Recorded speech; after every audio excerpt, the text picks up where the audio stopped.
Hi everyone, and welcome to the second lesson in our training that answers 5 questions first-time investors should ask before investing in JSE listed shares.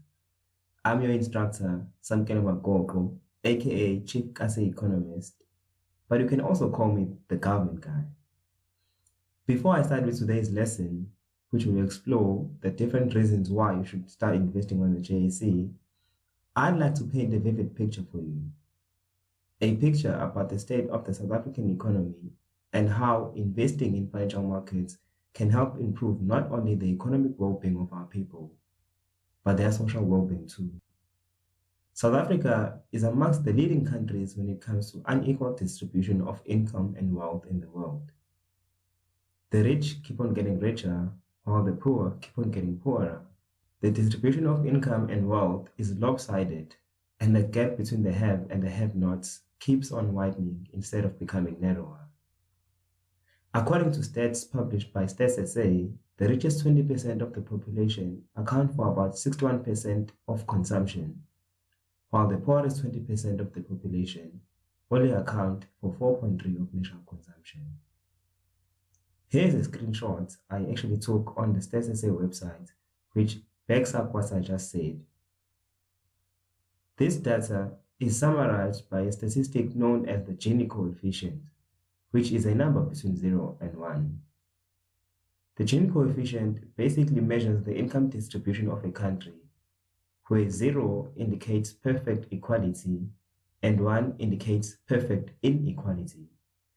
So South Africa's Gini coefficient was calculated to be approximately 0.69 based on income data, which included salaries, wages, as well as social grants, such as pension payments, as well as child support grants. In addition to this, according to the latest results published by Statistics South Africa's Living Conditions Survey, which is conducted once every 5 years, the annual household income for blacks stood at an average of 92,893 rands, compared with 444,446 rands for whites in 2015. In simple English, this basically means that black households earn about 1/5 as much as their white counterparts do. Equivalently so, this also means that white households earn 5 times more than black households do. The survey also found that the total household income in South Africa was 2.3 trillion rands, and the national average income was 138,168 rands.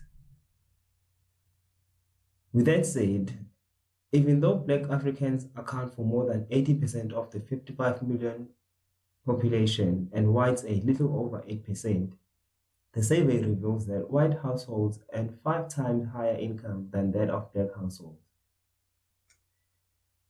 Their household income of 444,446 rands is also 3 times higher than the average household income of the country, which is 138,168 rands. And also, the survey found that black household income, which is 92,893 rands, is less than the national average income of 138,168 rands. This is a picture of how South Africa is and how South Africa looks. The gap between the have and the have-nots keeps on widening, and South Africa has 2 economies: the economy of the connected and the economy of the unconnected. All things considered, how do we solve the problem of lopsided income distribution in our country and in the world at large? Above it all, is it even important for us to solve this problem at all, whether we do it collectively or individually? I truly believe that it's of the utmost importance that we solve this problem in South Africa, because many other socio-economic problems such as crime, poverty, teenage pregnancy, and social unrest, all of these stem from the same underlying problem, economic inequality. So now that I've shared my views on the importance of collectively solving this inequality problem, how do we then do this going forward? How do you make sure that the financial goals and habits you adopt not only benefit you, but benefit the whole country and the whole world at large? With that said, I'd like to share a book with you. This book was written by Stephen R. Covey, and it's called The 7 Habits of Highly Effective People. It's a very popular book. Especially people who are on a journey to self-discovery and personal development. So in the book, the author shares 7 habits that highly effective people routinely apply in their lives, and how these 7 habits shape their lives and the things they do. In these 7 habits, Stephen Covey lists the second habit of effective people as beginning with an end in mind. So in whatever you do in life, whether you are in sports, whether you are in business, whether you are in school, it has to start with an end in mind. Beginning with an end in mind can embody itself in many different ways.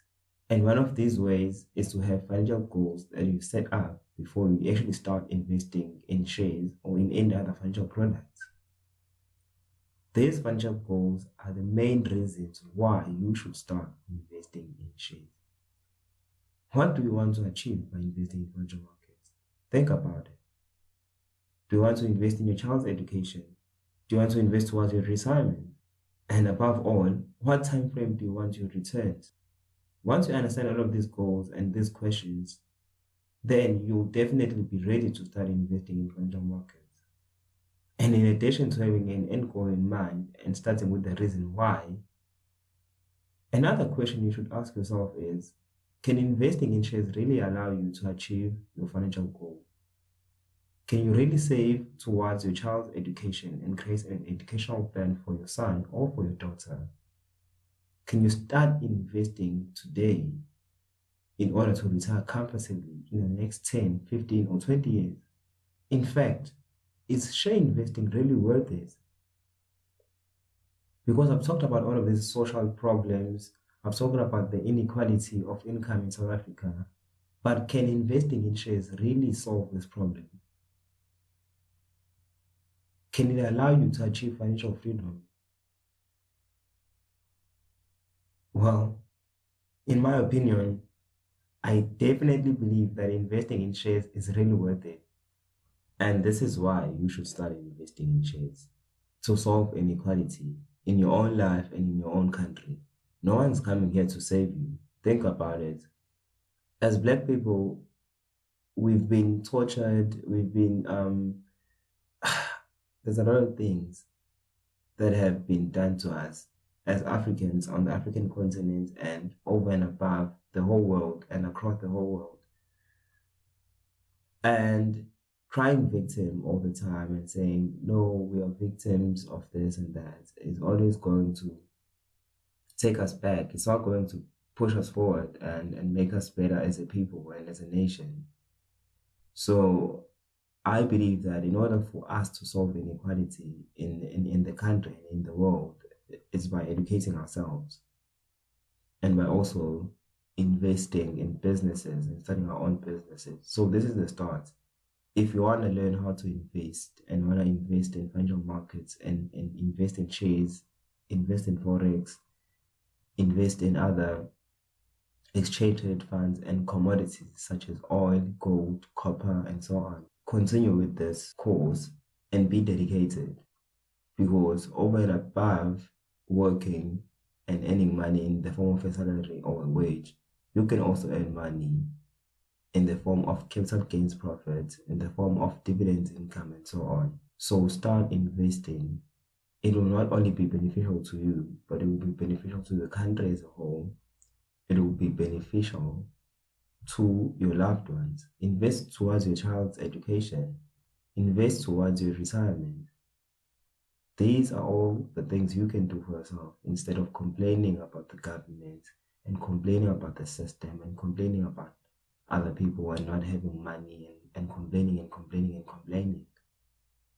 You have the power to change your own life, so do that.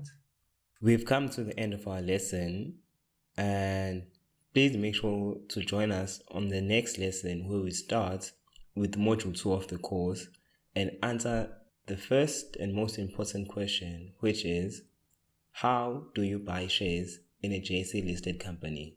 See you on the next lesson.